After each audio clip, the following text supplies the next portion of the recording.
बच्चों, तो आज हम बात करने जा रहे हैं हमारे चैप्टर नंबर 3 गैसेस का कोई एक्सरसाइज क्वेश्चन नंबर 20 का पार्ट बी। तो पार्ट बी हमारे पास न्यूमेरिकल है और इस न्यूमेरिकल में हमें जो इसकी स्टेटमेंट है वो बताते हैं कि hydrogen diffuse through a porous plate. एक आपके पास पोरस प्लेट है जिसके अंदर छोटे छोटे पोर्स हैं। कहता है हाइड्रोजन गैस उसमें से डिफ्यूज करती है और उसका जो डिफ्यूजन रेट होता है वो है 500 centimetre cube per minute at 0 degree Celsius temperature.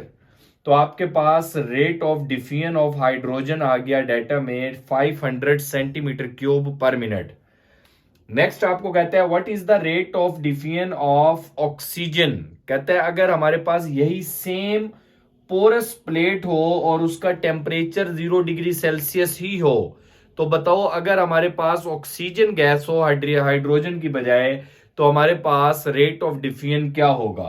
तो हमारे से जो उसने पूछा है, जो हमने फाइंड करना है वो है rate of diffusion of oxygen at same plate.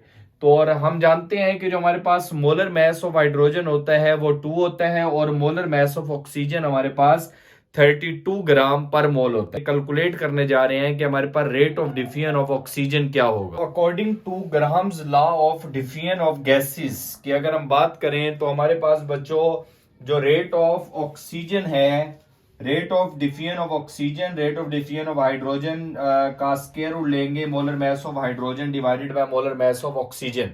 तो ये हमारे पास ग्राम्स लॉ का फार्मूला है जिसको हम यहाँ यूज कर रहे हैं। तो बच्चों हमारे पास rate of diffusion of hydrogen दिया हुआ है 500 सेंटीमीटर क्यूब। उसके बाद मोलर मास ऑफ हाइड्रोजन हम जानते हैं 2 है और ऑक्सीजन का 32 है। तो हम क्या करते हैं, हम इस 500 को ले जाते हैं दूसरी तरफ क्योंकि हमने rate of diffusion of oxygen जो से है वो कैलकुलेट करना है। तो हम 500 को इस तरफ ले आए, इसको हम डिवाइड करके इसका स्क्वायर रूट लेंगे और इसकी वैल्यू को मल्टीप्लाई करा देंगे 500 से। तो हमारे पास रिजल्ट आएगा 125 सेंटीमीटर क्यूब पर मिनट। तो ये हमारे पास ऑक्सीजन का रेट ऑफ डिफ्यूजन होगा अगर हमारे पास सेम पोरस प्लेट हो और उसका टेम्परेचर भी हमारे पास 0 डिग्री सेल्सियस हो तो।